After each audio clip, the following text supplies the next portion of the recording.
Ball denial. Stolen by Williams. Bad pass. A turnover and a costly one as Jalen Williams throws it down.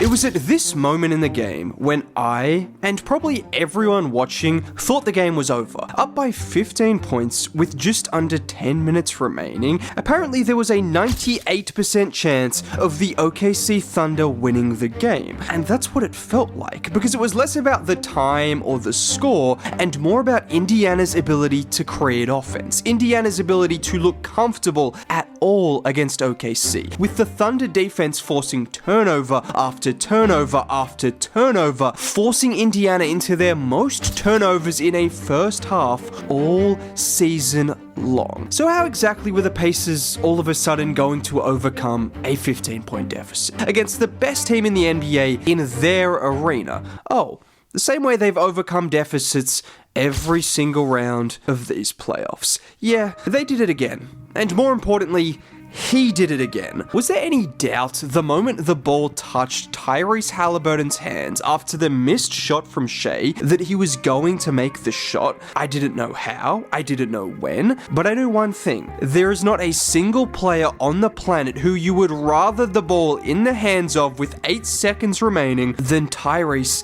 Halliburton. That's not an exaggeration. Honestly, it's not even an opinion anymore. It is just a fact. Because now over the course of this season, Hallie is 13 of 15 on game-winning / tying shots in the final 2 minutes of games, which includes numerous in the playoffs. And if you want to see the list of players in NBA history who have made as many game-tying or game-winning field goals in the final 5 seconds of a playoff game, that's the list. Tyrese Halliburton is in his second playoff run.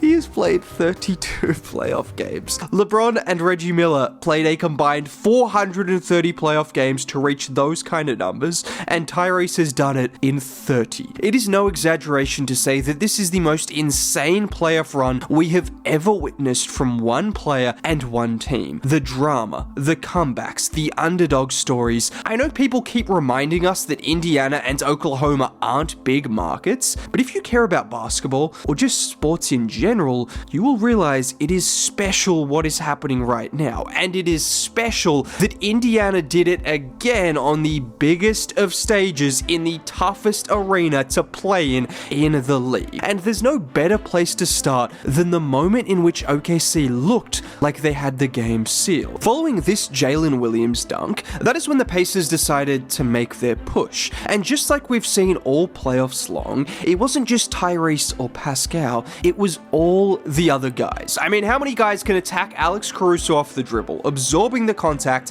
and then putting in the N1? That's the third, sometimes fourth, maybe even fifth option for Indiana on any given night, and he's capable of doing that. 30 seconds later, it's Nembhard with the ball again, and it's his ability to get into the paint, this time drawing the help, and look at the pivot before then finding Obi Toppin, who knocks down the three. And I'm not going to mention it right now, but that man right there, this is a blowout win to the OKC Thunder, if not for Obi Toppin. This is a 30-point loss. That's how crucial he was. But I'll get to that a little bit later, because what we saw over the next few minutes was the kind of nightmares that Knicks and Cavs fans have had to deal with the last 2 rounds of these playoffs, and that was the nightmare of the Pacers shooting as they started to rain down 3 after 3 after 3, and all of a sudden in the span of just a few minutes, a 15-point lead had been cut to 4, and I think every one of us was starting to feel like Indiana were doing the thing. But when you're playing against the best of the best, you can't let up for even a second, as OKC continued to score as well, and it looked like maybe that push which Indiana had made wouldn't be enough. That was until this happened. Nesmith drills it, rattles it home. Tyrese is not even the main ball handler at this point in time because the defense has been so aggressive. Nembhard steps back, three-pointer. Got it! Three-pointer from Nembhard!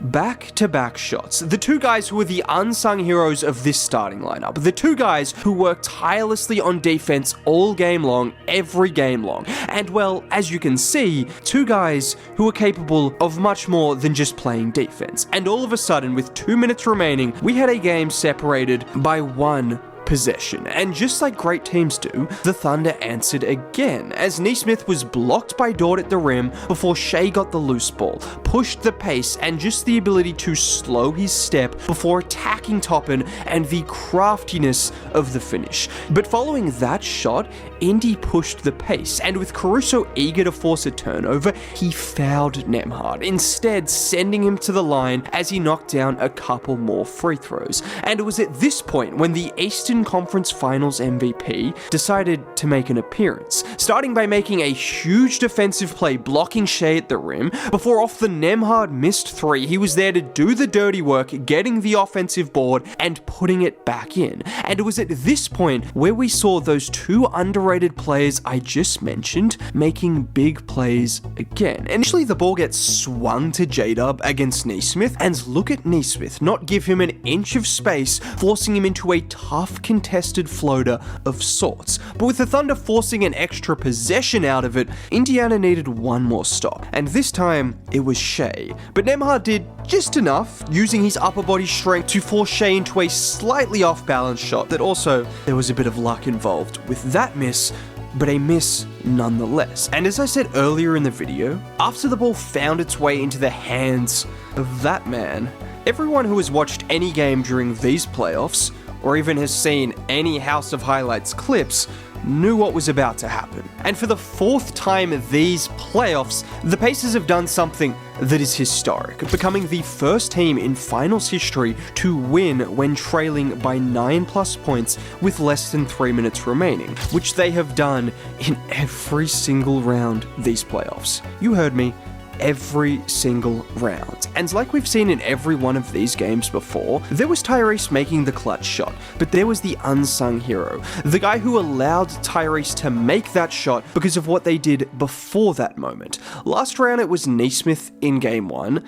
This game, it was Obi Toppin. Guys, 5 3-pointers? 5 3-pointers for a guy who entered the league as someone known for his athleticism and the occasional bit of shooting, but it's a testament to the work he has put in and the Pacers' offense to see the growth he has had, and in particular this game showcased his resiliency, because when he initially checked into the game, his first 2 possessions were turnovers, and you heard Richard Jefferson and Doris Burke mentioning that he was struggling to adjust, because that's exactly what it looked like. But after that point in the game, he was practically perfect, making timely shots at every single point in the game. And if you wonder why the Pacers seem to always have a guy step up off the bench or in the starting lineup whose name isn't Pascal Siakam or Tyrese Halliburton, it's because they share the ball. In fact, just before game 1, this is what Obi Toppin said about the offense of the Pacers.